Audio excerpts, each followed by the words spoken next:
The Newark air hung thick and heavy, a cloying mix of exhaust fumes, simmering street food, and something metallic like old blood. It was late afternoon, the sun bleeding through the grimy cityscape, casting long, distorted shadows. Carmine, the butcher Russo, sat in the back of his obsidian-black Lincoln Town car, the tinted windows a shield against the world he both ruled and loathed. His formidable presence filled the plush leather seat, late 50s, imposing with a subtle paunch that spoke of power rather than indulgence. His sharp obsidian eyes, usually narrowed in calculation, were currently fixed on a small, disheveled figure standing on the sidewalk. Lily Garcia, 8 years old, impossibly small for her age, was a stark contrast to the brutal landscape. Her wide, innocent brown eyes, swollen and red from crying, it seemed to absorb all the misery of the city. Tangled, dark curls streaked with dirt framed a face etched with a desperation no child should ever know. She wore a simple floral print dress, its innocence marred by a tear near the hem, a testament to a struggle that had left her small hands bruised and raw.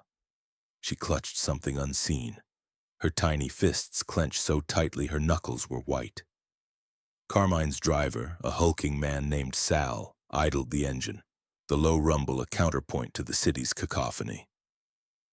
Carmine had been heading to a meeting with Tony, the Serpent Gambino, a necessary evil, a dance on the razor's edge of rivalry and precarious truce. But this was an unexpected detour. The girl hadn't approached him directly, not yet. She stood a few yards away, in a tiny island of vulnerability in a sea of concrete and indifference. He'd seen her from a block away, a flash of color against the drab buildings, moving with a purpose that seemed out of place. Curiosity, a dangerous luxury for a man like Carmine, had compelled him to stop. He watched as she finally gathered her courage, taking a hesitant step forward. Her voice, when it came, was a thin thread against the urban din, barely audible. "Mister? Sir?" Carmine remained still, his expression unreadable, his sharp eyes never leaving her. He'd built his empire on the ashes of sentimentality, a brutal lesson learned 20 years ago when his wife Maria became collateral damage in a senseless war. He'd sworn off mercy, believing it a fatal weakness.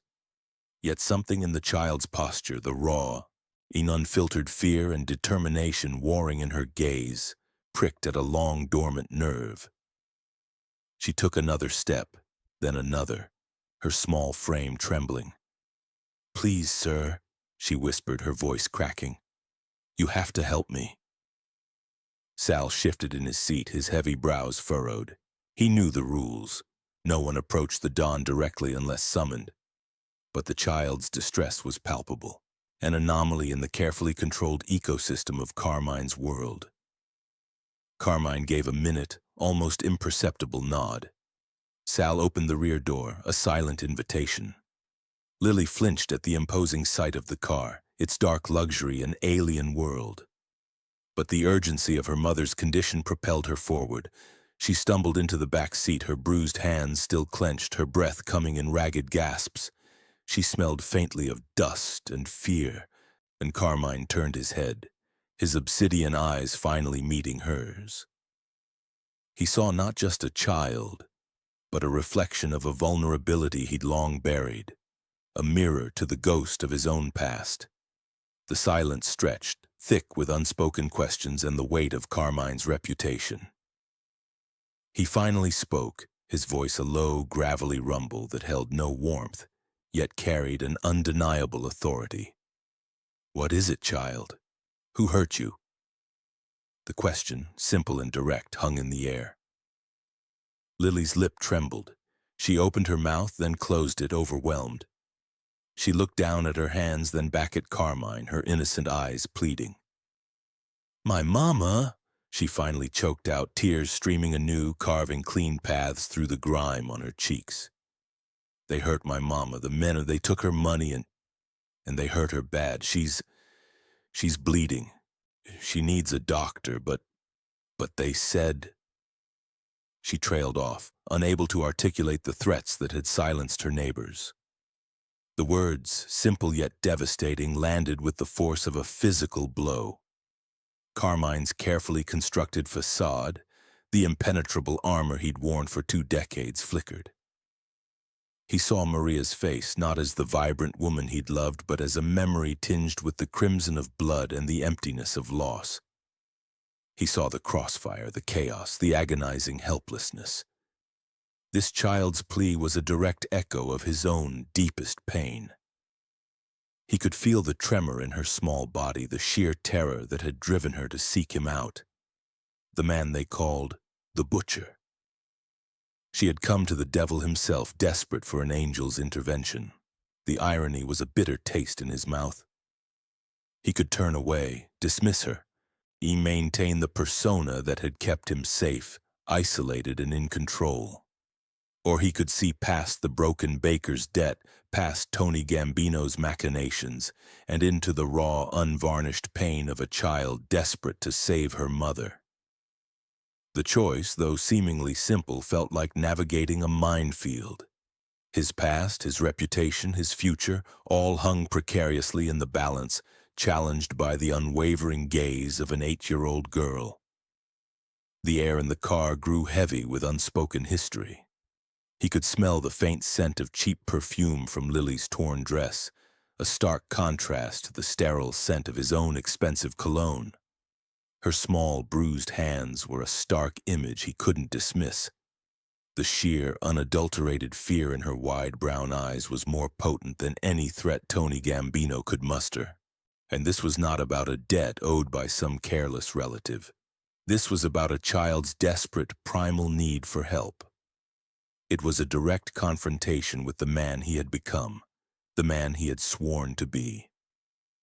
The city outside continued its relentless hum, oblivious to the internal storm brewing within Carmine Russo. He could hear the distant wail of a siren, a common sound in Newark. But for Lily, it was a harbinger of hope, a sound she was desperate to hear closer to home. He finally broke the silence, his voice softer than before, though still imbued with that underlying authority. "Where does she live, child? Tell me the address." He was stepping onto a path he hadn't walked in 20 years, a path paved with a buried past and the flickering possibility of redemption. All because of a small girl with bruised hands and tear-streaked cheeks. And this wasn't about business. It was about something far more complicated, something he thought he'd eradicated from his life long ago. Humanity. The scent of yeast and stale bread clung to Frankie Fingers Lombardi like a second skin, a pervasive aroma that couldn't mask the acrid smell of his own fear. Sal's Pizzeria, a Newark institution for 3 generations, felt less like a home and more like a gilded cage. The red and white checkered floor, once a symbol of family tradition and warm hospitality, now seemed to mock him with its cheerful pattern. Flour dust coated every surface, including Frankie himself, a fine white powder that settled on his perpetually anxious face, thinning brown hair and the stained apron he wore over a faded plaid shirt. His hands, the source of his livelihood and his curse, trembled incessantly, my palms slick with sweat that dripped onto the worn wooden counter. He was a baker, not a businessman, a man whose greatest worry should have been the rise of his dough, not the crushing weight of a $10,000 debt. The medical emergency had been sudden, brutal, and unforgiving, plunging him into a financial abyss from which there seemed no escape. And Carmine, the Butcher Russo, a name whispered with dread in every corner of Newark, had been all too eager to offer a lifeline, a predatory loan that came with an impossible deadline. Carmine's men had visited him twice already, their presence a suffocating violation of the bakery's sanctity. The first visit had been a veiled threat, a casual mention of how easily a fire could start in a place like this. The second had been more direct, a demand for payment, in a stark ultimatum. $10,000 by Friday or Sal's Pizzeria would belong to Russo. The deadline loomed like a guillotine, mere hours away. Frankie wiped his sweaty hands on his apron, the rough fabric doing little to ease the tremor. He'd tried everything. Loans from reluctant friends, pleading with the bank, even contemplating selling off his grandmother's antique oven. A decision that felt like sacrilege. Nothing came close. His eyes darted nervously around the empty restaurant, the usual lunchtime bustle absent. Customers were scarce these days, spooked by the whispers of Carmine's interest in the neighborhood. He heard the rumble of an engine outside, a heavy, deliberate sound that made his heart leap into his throat. A black Lincoln Town car, sleek and menacing, pulled up to the curb, on its tinted windows reflecting the grimy storefront like a dark mirror. He knew instantly who it was. His breath hitched. He could feel the life draining out of him, replaced by a cold, paralyzing dread.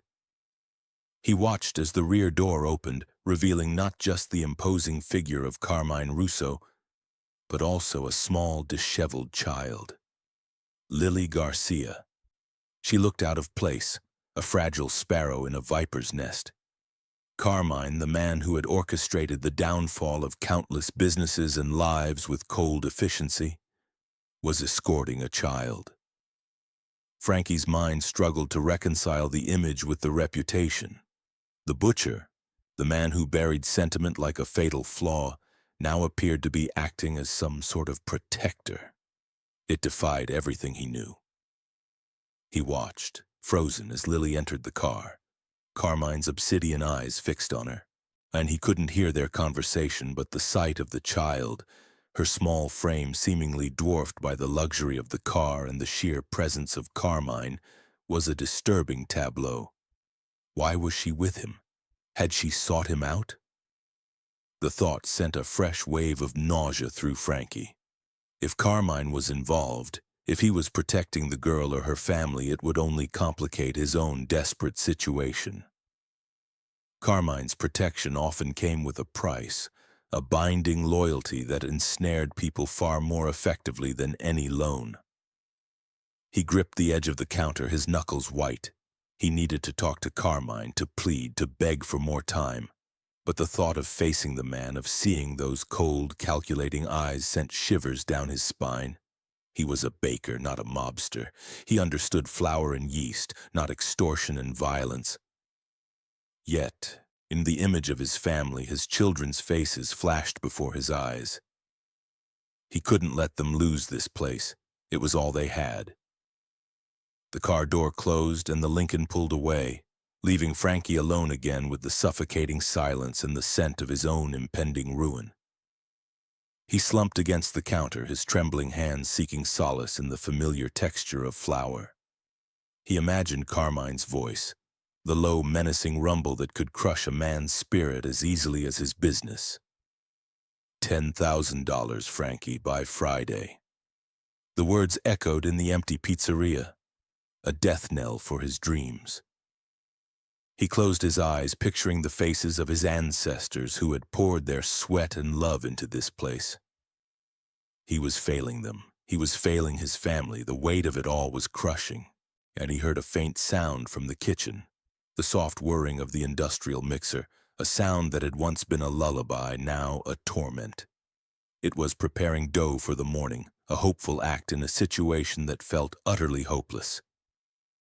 He wondered if Carmine had any idea what he was doing to people like him, the ordinary folk caught in the gears of his brutal machine.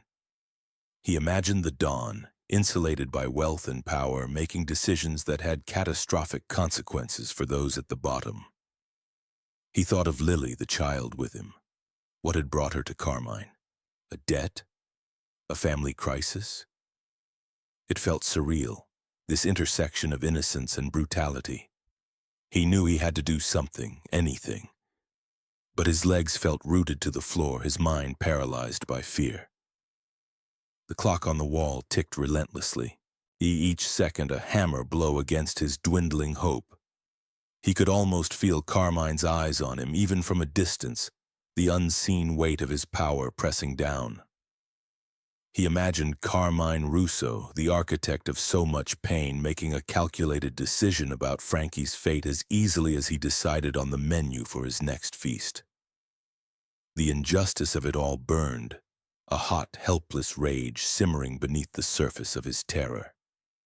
He was a broken man, caught between a desperate need and a ruthless collector. The smell of baking bread, usually a source of comfort, now only amplified his despair. It was the smell of a life he was about to lose.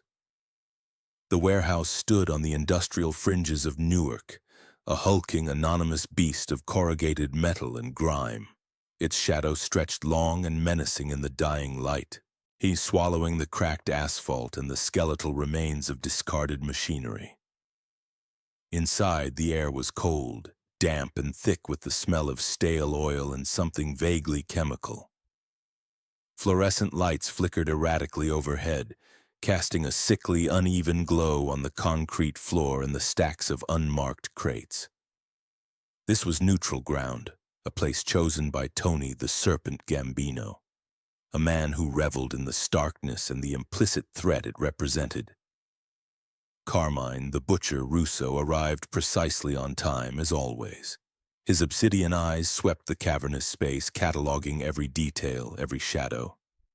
He moved with deliberate, unhurried grace, the dark silk of his suit a stark contrast to the industrial decay.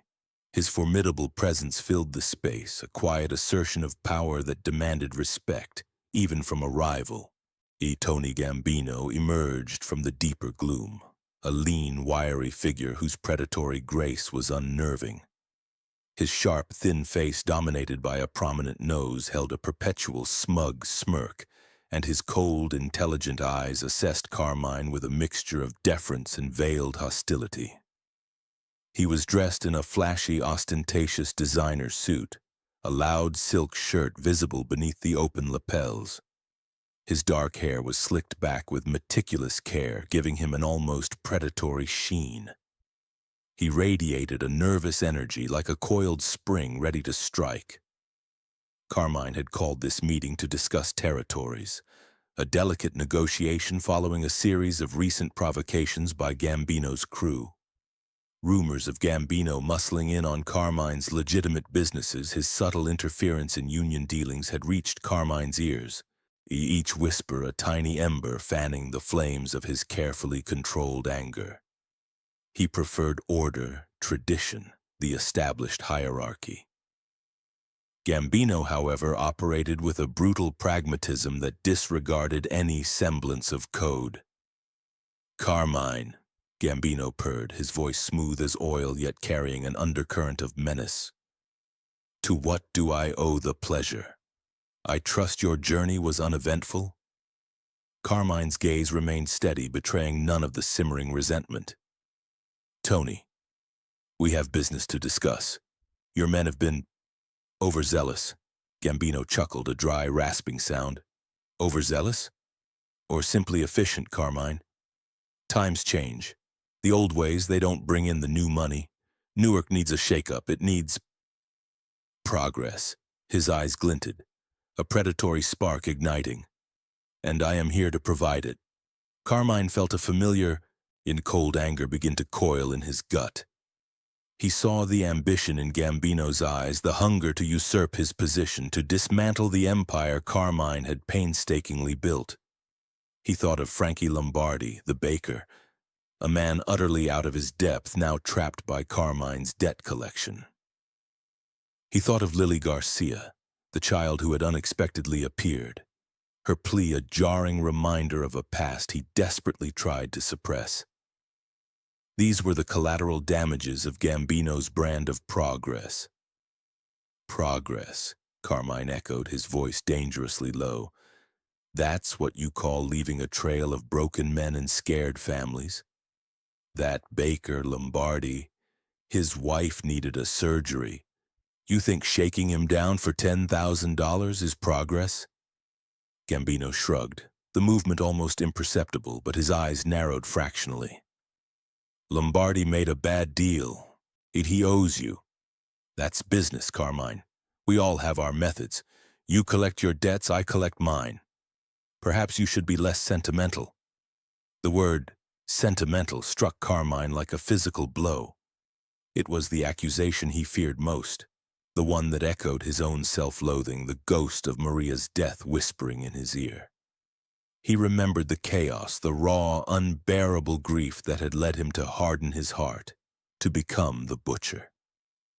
Sentiment was weakness, a vulnerability he could no longer afford.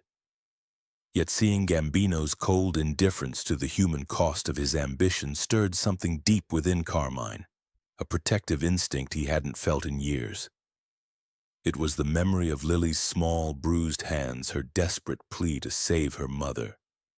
Sentiment, Carmine repeated, his voice hardening. Perhaps. But there are lines. Tony, lines even you shouldn't cross. Gambino stepped closer, his smirk widening. Lines are for the weak, Carmine. You're getting soft. Maybe it's time Newark had a Don who understands the new rules, a Don who isn't afraid to get his hands truly dirty. The implied threat hung heavy in the air, a silent challenge to Carmine's authority. Carmine's mind raced. He could end this here now. The warehouse was isolated, perfect for such a task. But the child's face, her innocent plea, flashed in his mind. Acting on pure instinct, on a buried sense of protection that had been awakened by Lily, felt like a betrayal of the man he had forced himself to become. Yet the alternative, letting Gambino continue his destructive path unchecked, felt like a betrayal of something far more fundamental. He saw the calculations in Gambino's eyes, in the ambition that would stop at nothing. He knew Gambino wouldn't hesitate to harm Lily or her mother to break Carmine. This wasn't just about territory anymore. It was about a desperate child caught in the machinations of ruthless men. The weight of his past, the loss of Maria, the hardened shell he'd built around himself, all warred with the unexpected stirrings of conscience ignited by Lily's plight. He saw not just a rival, but a reflection of the worst aspects of the life he was trapped in, a life he had sworn to protect others from, a vow he had broken countless times. Gambino's taunt about sentiment hung in the air, a challenge to the very core of Carmine's being. He could be the butcher, cold and ruthless, or he could be something else, something he hadn't been in 20 years. The choice was terrifying, and the consequences, for all of them, were immense. The flickering lights overhead cast long, dancing shadows that seemed to writhe with unspoken threats and a dawning, unwanted resolve. The cold Newark night pressed in, a damp, biting wind that seemed to carry the scent of exhaust fumes and distant rain. Carmine, the butcher. Russo stood under the sickly orange glow of a street lamp, the collar of his impeccably tailored charcoal suit turned up against the chill. His usual imposing presence was amplified by the stark emptiness of the industrial street, a place usually teeming with the lifeblood of his operations, now hushed and watchful. He'd been summoned here to this forgotten corner of his territory by an anonymous tip. A child alone, at midnight, in a place no child should ever be.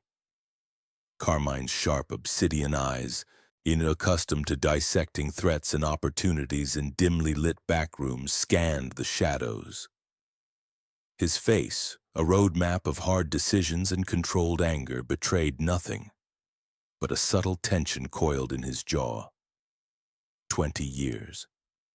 20 years since Maria, his wife, had been stolen from him by the kind of senseless violence he himself now wielded. The memory was a phantom limb, an ache that never truly subsided. He'd built walls around that pain, brick by brutal brick, turning himself into the ruthless butcher who ruled Newark with an iron fist. Sentiment was weakness, a chink in the armor he'd so painstakingly forged. He'd learned that lesson in blood. Yet here he was, drawn by the whisper of a child in distress, a situation that stirred a disquiet he hadn't felt in years. He took a slow, A deliberate step towards the wrought iron gates of a derelict warehouse, the metal groaning a low protest under his gloved hand. The air grew heavier, charged with an unseen energy. Then he saw her, a small, fragile figure huddled against the cold metal, barely visible in the gloom. She was a child, no older than 8, small for her age, her silhouette swallowed by the oppressive darkness. As he drew closer, the dim light caught the tear tracks on her dirty cheeks and the tangled mess of her dark curls. She wore a simple floral print dress, now torn and smudged, a stark contrast to the grime and despair of her surroundings. Her hands, he noticed with a jolt, were bruised, the skin raw, as if she'd been clutching something fiercely or perhaps trying to claw her way to safety. There was a profound stillness about her, a quiet desperation that spoke volumes more than any scream. She looked up as he approached, her wide, innocent brown eyes swollen with tears locking onto his. They held a depth of sorrow that belied her years, a look that pierced through the hardened shell Carmine had cultivated for 2 decades. He saw not just a child but a reflection, a haunting echo of a vulnerability he had long suppressed, a vulnerability he had sworn never to feel again. He stopped a few feet away, his imposing frame casting a long shadow over her small form. He saw her instinctively flinch, her small body tensing, a primal fear taking root. But she didn't run. She couldn't. Her mother was hurt, badly hurt. And this man, this feared man whose name was whispered with dread throughout the city, was the only one she thought could help. Lily Garcia, and that was her name. A name he'd heard mentioned in hushed, frightened tones by his own men, tied to an incident that had sent ripples of unease through his carefully controlled empire. Rival gangs looking to destabilize his reign had been making aggressive moves, testing his resolve. This girl's mother, a seamstress, had been caught in the periphery of one such move, a brutal message delivered too close to home. Lily, witnessing the violence driven by a desperate love, had sought out the devil himself, believing that only the devil could fight the devils who had hurt her mother. Carmine remained silent, his mind racing, piecing together the fragments of information. Frankie Fingers Lombardi, a baker who owed a substantial debt, had apparently been involved, his inability to pay creating a ripple effect that had endangered Lily's mother. And then there was Tony, the Serpent Gambino, Carmine's ambitious rival, always lurking, always looking for an opportunity to strike. This was more than just a child's plea, it was a potential powder keg ignited by desperation and greed. The raw, unadulterated fear in Lily's eyes was a mirror to a pain Carmine knew intimately. He saw his own past grief staring back at him, a ghost of Maria's final moments. A reminder of the fragility of the life he'd sworn to protect. The calculating Don, the feared butcher, felt an unfamiliar tremor of something akin to empathy, a dangerous emotion he had long banished. He could turn away, dismiss this child as collateral damage, a problem for another time. It was the Carmine Russo way, but the image of Maria, in her bright eyes extinguished too soon, flashed behind his own. He couldn't. Not this time. He took another deliberate step. His voice, when he finally spoke, was a low rumble devoid of its usual menace, surprisingly gentle. "What's your name, child?" he asked, his gaze never leaving her tear-streaked face. The wind howled, a mournful sound that seemed to echo the unspoken turmoil within the formidable dawn. Carmine's obsidian eyes, honed by years of navigating the treacherous currents of the underworld, quickly assessed the situation. Lily Garcia, the small, tear-streaked girl clutching the gate, was the daughter of a seamstress caught in the brutal machinations of his rivals. Her mother had been roughed up, a violent message delivered by the ambitious Tony, the Serpent Gambino's crew, likely aimed at Carmine himself, using innocent bystanders as pawns. This wasn't just random violence. It was calculated provocation. But Lily, driven by a child's fierce loyalty and desperate hope, had sought out the very man her mother's troubles were indirectly linked to, Frankie Fingers Lombardi, the baker who owed Carmine a staggering $10,000. Frankie's debt, a sum he couldn't possibly repay, had made him a weak link, a target for Gambino, and ultimately the reason Lily's mother was now in a hospital bed. Carmine felt a familiar cold anger begin to simmer, not just at Gambino's audacity, but at the very nature of the game he played, a game that inevitably crushed the weak and innocent. He motioned for his two silent bodyguards, hulking men who materialized from the shadows like specters, to flank him. "Take the girl inside," he commanded, his voice a low, gravelly murmur that nevertheless carried absolute authority. "Make sure she's warm, get her something to eat, and find out exactly what happened to her mother." As his men cautiously approached Lily, the little girl flinched but didn't retreat. Her eyes fixed on Carmine, her plea unwavering. He saw the quiet strength in her small frame, the unyielding resolve to protect her family. It was a resolve that reminded him painfully of Maria.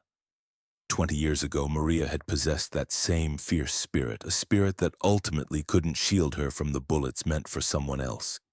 He had sworn then to build a fortress around himself and anyone he cared for, a fortress of power and fear so that no one could ever touch him or his loved ones again. But the sight of Lily, so small and vulnerable, shattered that illusion. He was the butcher, feared throughout Newark, yet he couldn't protect a child's mother from the very men he was supposed to keep in check. The irony was a bitter pill. He turned from the gates, his mind already working, piecing together the threads of this escalating conflict. He needed to find Frankie Lombardi. The baker was more than just a debtor. He was a symptom of the rot Tony Gambino was spreading through the city, a symbol of the human cost of their brutal war. Carmine led his men into the cavernous, silent warehouse. Inside, the air was thick with the smell of stale flour and dust. A single bare bulb illuminated a small makeshift office at the far end of the vast space, a stark contrast to the gleaming modernity Carmine usually favored. He'd used this place as a temporary holding area. He'd a discreet place to conduct business away from prying eyes. Frankie Lombardi was waiting. He sat hunched over a scarred wooden desk, his wiry frame trembling, his face a mask of pure terror. His hands, the source of his nickname, Fingers, were slick with sweat and shook uncontrollably as he gripped the edge of the desk. Thinning brown hair, a receding hairline, and a stained white baker's apron over a faded plaid shirt completed the picture of a man on the brink. His eyes, darting nervously, couldn't meet Carmine's steady, assessing gaze.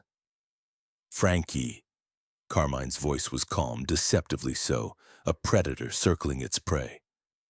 "A lot of noise being made about you, about your debts, about who you've been talking to." Frankie flinched as if struck. Don Carmine, I swear," he stammered, his voice cracking. "The 10,000, it's impossible." Carmine leaned back in the rickety chair opposite Frankie, the sound of its springs groaning amplifying the tension in the room. He steepled his fingers, his obsidian eyes fixed on the baker. "Impossible? Frankie, I don't deal in impossible. I deal in results. You owe me $10,000 by the end of the week, or—" He let the threat hang in the air, a tangible presence. "Or what?" Frankie whispered, his breath catching in his throat. "You know what happens when debts aren't paid, Frankie. It gets messy. And not just for you." Carmine's gaze flickered, a subtle hint of the violence that had earned him his fearsome reputation. He thought of Lily's mother, of the terror in her daughter's eyes. He could crush Frankie here and now, break him like a dry twig and be done with it. It would be efficient, and it would be brutal. It would be the Carmine Russo way. But then he saw Lily's face again, her desperate plea for help, her unwavering courage. This baker, this broken man, was also a father, a husband, trying to protect his own family, his family's legacy. His bakery, Sal's Pizzeria, was more than just a business. It was a generations-old institution. Frankie's medical emergency had plunged him into debt, making him an easy target for the predatory demands of men like Carmine, and more insidiously for men like Tony Gambino, who would exploit any weakness. Carmine leaned forward, his voice dropping to a near whisper. "This 10,000, Frankie, it's not just about my money, it's about what happens when you get behind. It attracts attention, the wrong kind of attention." He let the implications sink in.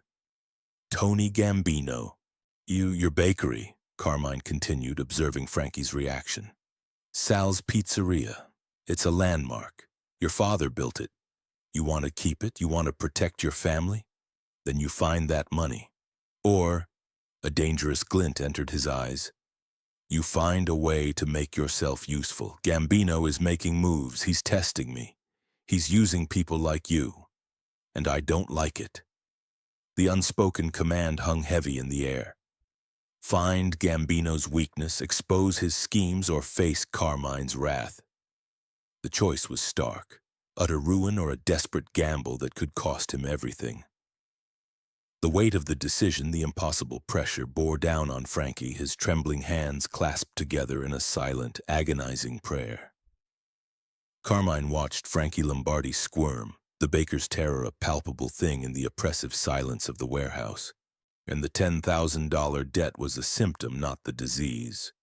The real infection was Tony the Serpent Gambino, whose ambition and disregard for the established order were threatening to tear Newark apart. Gambino thrived on chaos, using weak links like Frankie to destabilize Carmine's operations, making calculated moves to expand his own territory.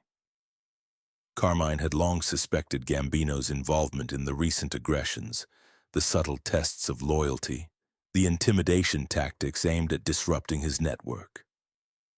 Lily's mother being caught in the crossfire was a clear escalation, a direct challenge. It was too personal. It stirred the embers of a grief Carmine had thought long buried, the ghost of Maria, his wife, who had fallen victim to the very kind of senseless violence that Gambino now seemed intent on orchestrating. He saw the old Newark, and the one before the war, before the endless cycle of retribution. Maria had loved that Newark, a city of bustling streets and honest work, not the blood-soaked battleground it was becoming. He had sworn to protect that memory, to maintain the fragile peace he'd brokered, even if it meant becoming the butcher to do it. But Gambino's ruthlessness knew no bounds. He wouldn't stop at disrupting rackets. He'd tear down families, shatter lives, all for power. Carmine leaned back, his mind working furiously, sifting through the raw fear of the baker for any useful scrap of information. "Gambino is making moves," Carmine stated, his voice a low, even rumble that held more menace than any shout. "He's looking to consolidate. He's using people like you, Frankie, to create leverage, to make me look weak." Frankie's eyes widened, in confirming Carmine's suspicions. He knew something. He promised help," Frankie stammered, his voice barely a whisper, revealing a desperate pact made in fear. He said he could help with the debt. If I delivered something for him, something that could hurt you, Don Carmine." The words hung in the air, heavy with implication. Deliver something? To hurt Carmine? It was a betrayal, a direct strike at the heart of his empire, orchestrated by Gambino using a desperate baker as his pawn. Carmine's jaw tightened. This was no longer just about a debt or a territorial dispute. This was personal. This was about the integrity of his position, the safety of his city, and the memory of Maria. He couldn't afford to let Gambino win this game of intimidation. He needed to find out what Frankie was supposed to deliver. And to whom? The silence stretched, broken only by Frankie's ragged breathing. Carmine's sharp eyes scanned the baker, searching for any sign of deception, but finding only genuine terror and a desperate hope for survival. "What was it, Frankie?" Carmine pressed, his voice dangerously soft. "What was Gambino asking you to deliver?" Frankie swallowed hard, his gaze fixed on a spot on the dusty floor. I don't know, he just said it was important. Something about an old warehouse down by the docks. Said someone would meet me, someone who worked for him, someone who was impatient. The description was vague, but the location, the docks, was prime Gambino territory, a place where illicit goods changed hands under the cloak of darkness. Carmine stood up, the scraping of his chair loud in the quiet. He knew he had to move fast. Gambino wouldn't wait. He turned to his bodyguards. "We're going to the docks," he commanded, his voice regaining its usual hard edge. "Frankie, you're coming with us. You're going to identify the meeting point, and you're going to tell me exactly who you were supposed to meet." Frankie's face contorted in a fresh wave of fear, but he nodded, trapped between two formidable forces. As Carmine led the way out of the warehouse, the image of Lily's small, tear-streaked face flashed in his mind. He had taken on this impossible debt, this child's desperate plea, and it had led him directly into the serpent's lair. He had to protect Lily's mother, had to stop Gambino's machinations, and perhaps, just perhaps, confront the ghosts of his own past that this whole situation had so brutally resurrected. And the night air outside the warehouse was still cold, but now it felt charged with a new urgency, a sense of impending confrontation. He could feel Gambino's shadow stretching over the city, a darkness that threatened to consume everything. He glanced back at Lily, who was being led into one of his limousines, a safe haven for now. He saw in her the innocent lives Gambino was willing to sacrifice. It was a line Carmine, despite his reputation, couldn't allow him to cross. The game had changed. It was no longer just about power. It was about survival, about protecting the innocent, and about confronting the darkness that lay both outside and within himself. The Newark night was a slick black canvas, punctuated by the stuttering glow of streetlights reflecting off rain-slicked asphalt. And the air hung heavy with the smell of damp concrete and exhaust fumes, a typical symphony of urban decay. Carmine the Butcher Russo, a man whose name alone could curdle milk in refrigerators across the city, sat in the back seat of his obsidian-black Lincoln Town car. The leather was cool against his tailored suit, a charcoal gray that absorbed the dim light. He watched the droplets chase each other down the tinted window, each one a tiny, ephemeral smear across his carefully controlled world. His thoughts, usually a fortress of cold calculation, felt unusually unsettled. It had been 20 years since Maria.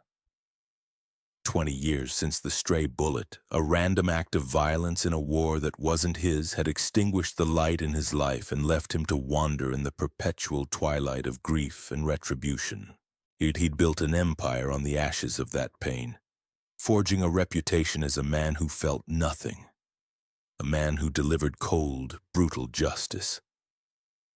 Sentiment, he'd decided early on, was a luxury he could no longer afford. It was a weakness, a vulnerability that had cost him everything. Yet tonight, a disquiet was beginning to gnaw at him. Frankie Lombardi, a baker who'd inherited more debt than dough from his father, was laid on a crippling sum: $10,000. Not a fortune for men like Carmine, but a king's ransom for a man like Frankie, whose hands, once skilled at shaping artisanal loaves, now trembled uncontrollably.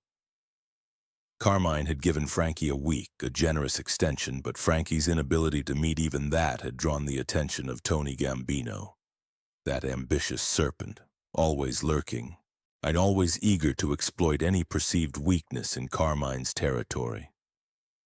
Gambino's operatives had been seen sniffing around Frankie's struggling pizzeria, a clear sign he was testing the boundaries.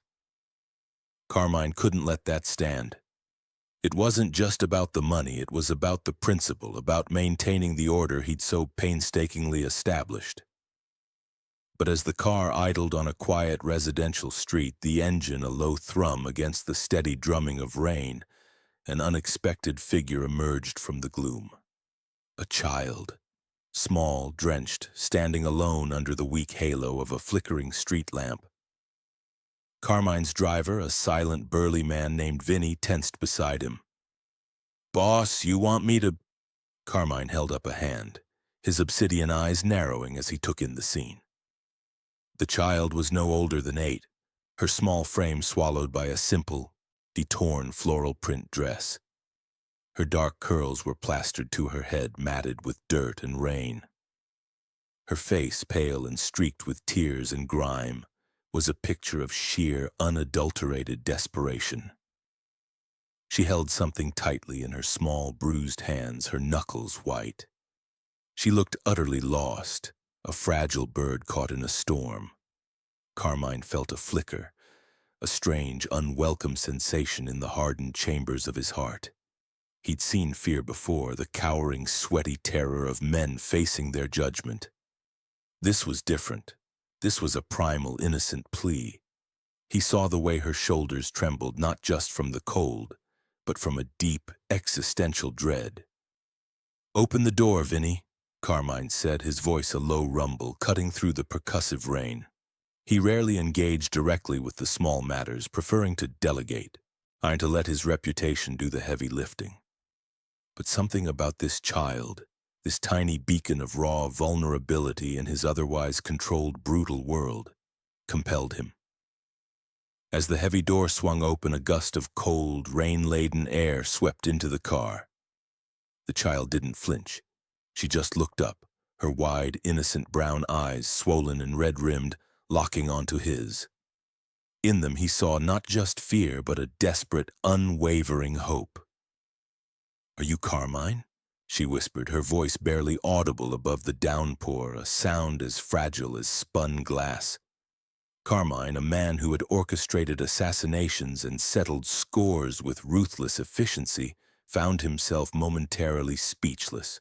He looked at her, this tiny, rain-soaked messenger from a world he thought he'd left behind, a world of innocence shattered by the very darkness he embodied.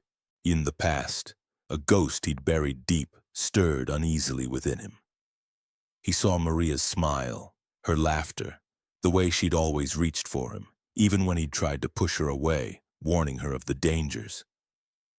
He saw the stark, terrifying contrast between her gentle spirit and the brutal reality that had claimed her. And here, standing before him, was a child embodying that same innocent light, now threatened by the very shadows he commanded. He took a slow breath, the damp air doing little to cool the sudden heat rising within him. "I am," he replied, his voice rougher than usual. "My mama?" "They hurt her," the girl choked out, tears streaming anew, carving clean tracks through the dirt on her cheeks. "They hurt her bad. Please, you gotta help her." Her small, bruised hands unclenched slightly, revealing a small, tarnished silver locket. In it was a simple thing, but clutched in her tiny, raw fingers, it looked like a plea forged in desperation. He saw the raw skin, the tiny bruises on her knuckles. She hadn't just seen her mother hurt, she'd tried to protect her, or perhaps something precious belonging to her mother. The image of Maria, her own hands always busy, always creating, always nurturing, flashed in his mind. The contrast was a physical blow. This child, this Lily, was a mirror reflecting the life he'd failed to protect, the innocence he'd been forced to abandon.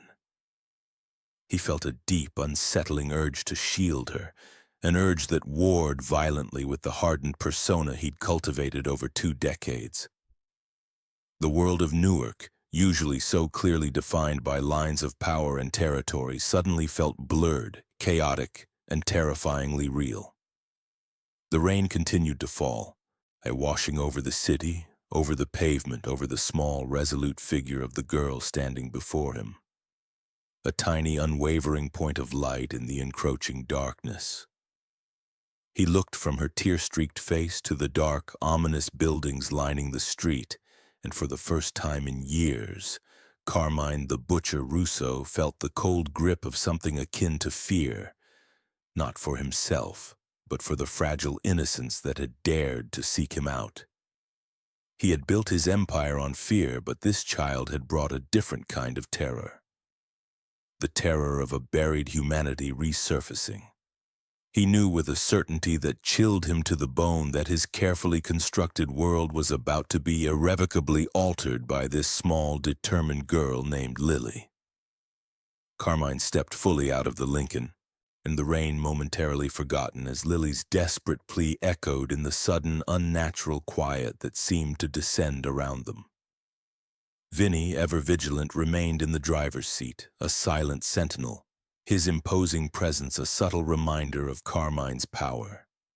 The streetlights, usually stark and unforgiving, now seemed to cast a softer, more diffused glow, as if reluctant to fully expose the raw vulnerability laid bare before the city's most feared mob boss. Carmine looked down at Lily, at the small, bruised hands clutching the locket, and a 20-year-old memory, sharp and agonizing, pierced through his carefully constructed armor. Maria, her own hands calloused from countless hours at her sewing machine, her gentle fingers usually so adept at mending and creating, reaching for him. He remembered her fear, not for herself, but for him, yet always for him, even as the chaos of the streets tightened its noose around their lives. He saw the same protective instinct in Lily's fierce grip on that small, tarnished object, a symbol of her mother, of her family, of everything that mattered. He knelt, a movement that felt alien and ponderous in his expensive suit, bringing himself closer to her eye level. The ingrained habit of command, of asserting dominance, was momentarily suspended, replaced by something far more unsettling: empathy. "What is your name, child?" he asked, his voice a low, gravelly murmur, stripped of its usual menace. "Lily," she whispered, her lip trembling. "Lily Garcia." Carmine processed the name, filing it away. Garcia. Not a name he immediately associated with any major debts or significant players in his usual dealings. And this wasn't a rival settling a score or a subordinate failing to deliver. This was something else entirely. "And your mother?" he pressed, his gaze steady, trying to pierce through the storm of fear and exhaustion clouding her young eyes. She's a seamstress. She works hard," Lily stammered, tears welling again. "They came to our house. They hurt her. Because of a debt someone else owed, not hers, not even mine. Someone I don't even know." Carmine's jaw tightened. This was Gambino's work, no doubt. Tony the Serpent Gambino, with his insatiable appetite for expansion and his utter disdain for the old rules, the unspoken codes that once governed their brutal world. Gambino thrived on collateral damage, on inflicting pain to send a message, to destabilize his rivals, and he saw Carmine's attempt to bring some semblance of order, some protection for the innocent, as weakness. This was Tony's way of striking at Carmine, of showing him that his territory was no longer sacred, that even the families of those under his tenuous protection were fair game. The thought of Gambino's thugs laying hands on a woman, on a child's mother, ignited a cold, familiar rage within Carmine. It was a rage he'd buried deep, a rage that had consumed him after Maria's death. But this time it was different. It wasn't just the blind fury of a grieving man. It was the calculated anger of a protector whose domain had been violated. "Who hurt your mother, Lily?" Carmine asked, his voice dangerously soft. I don't know their names," she sobbed, burying her face in her hands, her small shoulders shaking. "They wore black, and they were rough. They took money, and they told her if the 10,000 wasn't paid by Friday, they'd be back. For her." The mention of the specific sum, $10,000, and the Friday deadline sent a jolt through Carmine. That was Frankie Lombardi's debt, the broken baker, Carmine had given Frankie a week, a deadline that was fast approaching, but he'd intended to handle it himself discreetly, to retrieve the money, and ensure Frankie's family bakery, Sal's Pizzeria, remained untouched. But Gambino, with his usual venomous opportunism, had clearly gotten wind of Frankie's predicament and decided to leverage it, not just to collect a debt, but to make a statement, to wound Carmine by proxy. This was Tony's signature move: create chaos, then step in to offer a twisted form of order, and all while tightening his own grip. Carmine rose slowly, his gaze fixed on the darkened house from which Lily had emerged. He could feel the weight of his reputation pressing down on him, the expectation that he would respond with brutal efficiency. But looking at Lily, at the raw terror in her eyes, he felt a profound shift within him. He couldn't simply send Vinny to collect the debt or to discipline Gambino's men. This was no longer just about territorial disputes or financial obligations. It was about protecting the innocent, about confronting the very darkness that had consumed his own life. He owed it to Maria. He owed it to Lily. "Don't worry, Lily," Carmine said, his voice regaining some of its accustomed authority, though tempered with a new, unexpected resolve. "Go inside. Stay with your mother. I will handle this." Lily looked up, her eyes wide with a mixture of fear and burgeoning trust. "You will?" she whispered. "You'll help her?" Carmine met her gaze, a silent promise passing between the hardened mob boss and the terrified child. "I will," he said, the words carrying the weight of a vow. As Lily turned and ran back towards the dimly lit house, disappearing into the shadows, Carmine watched her go. The rain seemed to intensify, washing over him, over the street, over the entire city. A mournful soundtrack to the unfolding drama. He knew what he had to do. He had to confront Frankie Lombardi, not just to collect the debt, but to understand the full extent of Gambino's interference. And then, he had to deal with Tony Gambino not just as a rival, but as a predator who preyed on the weak. A predator who had dared to cross a line that even Carmine in his darkest days had respected. The fear he felt wasn't for himself. It was for the consequences of inaction, for the unchecked spread of the brutality that had stolen his own happiness. The game had changed, and a line had been drawn in the rain-soaked streets of Newark, a line that Carmine the Butcher Russo, for the first time in 20 years, felt compelled to defend. The scent of yeast and baking bread, usually a comforting, familiar aroma that clung to Frankie Fingers Lombardi like a second skin, was suffocated tonight by the acrid tang of fear. Sal's Pizzeria, a Newark institution for 3 generations, felt less like a sanctuary and more like a trap. The warm glow of the ovens, once a beacon of culinary artistry, now seemed to cast long, in menacing shadows that danced with Frankie's own anxieties. He paced the small, flour-dusted space behind the counter, his wiry frame taut with a nervous energy that made his hands tremble uncontrollably. Palms slick with sweat, he wiped them repeatedly on his stained white baker's apron. A futile gesture against the rising tide of panic. Thinning brown hair, a receding hairline, did little to soften his perpetually anxious expression. His eyes darted around the empty dining area, scanning the street outside the large plate glass window as if expecting the very devil himself to materialize from the shadows. $10,000. The number had become a maddening mantra, a constant thrum beneath the surface of his consciousness. It was an impossible sum, a mountain he couldn't possibly scale in the few remaining days he had. And his father had left him this place, a legacy of flour-dusted dreams and community pride, but not the business acumen to navigate its treacherous financial waters. A recent unforeseen medical emergency had drained their meager savings, leaving him vulnerable, a lamb to the slaughter for predators like Carmine Russo. And now, the predatory tendrils of Tony Gambino were reaching in, twisting the knife. Frankie had heard the whispers, seen the unfamiliar faces lurking near his establishment, the kind of faces that didn't order pepperoni pizzas. They weren't asking about him. They were asking about Carmine's take, about his debts, about his weaknesses. It was clear Gambino was testing the waters, seeing if Carmine's hold on this part of Newark was slipping, and Frankie, in his desperation, had become an unwilling pawn in their brutal game. And the thought of losing Sal's, of seeing his father's dream crumble to dust, was a physical ache in his chest. It wasn't just a business, it was his life, his family's history.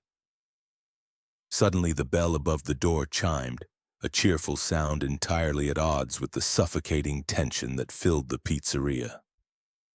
Frankie jumped, his heart leaping into his throat. He spun around, expecting one of Gambino's thugs, perhaps to deliver a final ultimatum to break his hands, his livelihood, as a demonstration of intent. But it wasn't one of Gambino's men. It was Carmine Russo, the butcher. He stood in the doorway, framed by the dim, rain-streaked street, a solid, imposing figure who seemed to command the very air around him. He wasn't alone.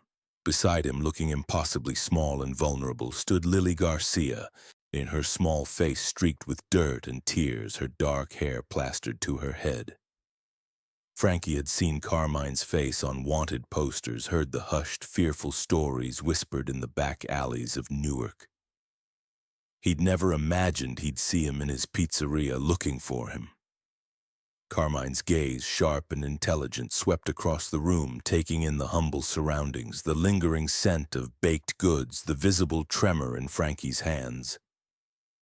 It was a gaze that missed nothing, assessed everything. Lily, her eyes wide with a mixture of apprehension and a fragile hope, pointed a small bruised finger towards Frankie. "That's him," she whispered, her voice barely audible. "That's the man who owes you money." Carmine's obsidian eyes finally settled on Frankie, a slow, deliberate appraisal that made Frankie's blood run cold. He felt exposed. Every weakness laid bare under that piercing gaze. He could feel the weight of Carmine's reputation pressing down on him, the unspoken threat that lay beneath the calm exterior. He expected a demand, an ultimatum, a violent outburst. But Carmine simply walked further into the pizzeria, his movements unhurried, deliberate, a stark contrast to Frankie's frantic pacing. He stopped a few feet away, his presence filling the small space. "Frankie Lombardi," Carmine stated, his voice a low rumble, devoid of overt threat, yet laden with an undeniable authority. "We need to talk about a debt." Frankie swallowed hard, his throat suddenly dry. He looked from Carmine's impassive face to Lily's pleading eyes, a silent testament to the brutality that had brought them here. He knew Gambino was circling, waiting to pounce, and he knew Carmine was here to collect, perhaps to make an example of him. But looking at Lily, at the raw pain etched on her young face, a different kind of understanding began to dawn. This wasn't just about money anymore. This was about a broken promise, a line crossed. "Mr. Russo," Frankie stammered, his voice cracking, his hands shaking so violently he could barely keep them still. I don't have it, I swear, my father.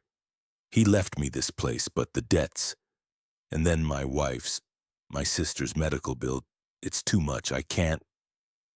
He trailed off, unable to articulate the depth of his despair. Carmine watched him, his expression unreadable. He saw the genuine desperation in the baker's eyes, the deep-seated fear that had clearly taken root. He saw not a defiant gangster, but a broken man caught in a cruel web, in the ambition of Tony Gambino, the ruthless opportunism that had led him to exploit a baker's financial ruin and endanger an innocent child's mother, suddenly seemed far more reprehensible than any debt Frankie Lombardi owed. Carmine had always operated by a code, however brutal. Gambino, it seemed, had none. "Gambino's men have been asking about you," Carmine stated, his voice flat, factual. "They're putting pressure on. They want to leverage your debt to make a statement, to weaken my position." Frankie's eyes widened in terror. They, they threatened my family, Mr. Russo. They said if the money wasn't there by Friday, He couldn't finish the sentence, the implication hanging heavy in the air. Carmine looked at the trembling baker, then at the small, hopeful face of Lily Garcia. He saw the confluence of desperation, danger, fear, and a potential turning point. Frankie's debt was a symptom, not the disease. The disease was Gambino's ambition, his willingness to shatter lives for power. 10,000, Carmine said, his voice steady. You have until Friday. Frankie's face fell, relief momentarily replaced by renewed despair. But I told you. I know what you told me, Carmine interrupted, his tone firm but not unkind. But this isn't just about collecting a debt anymore, Lombardi. This is about drawing a line. Gambino has crossed it, and I won't have my territory used as a playground for his games. You will pay me the $10,000 by Friday, and I will deal with Gambino. Frankie stared, bewildered, a flicker of disbelief warring with the fear in his eyes. He had expected punishment, retribution. Instead, he was being offered a reprieve, albeit on Carmine's terms, and a promise of protection against a far more dangerous threat. The fear was still there, a cold knot in his stomach, but for the first time in weeks, a sliver of hope, fragile but persistent, began to take root in the heart of the broken baker.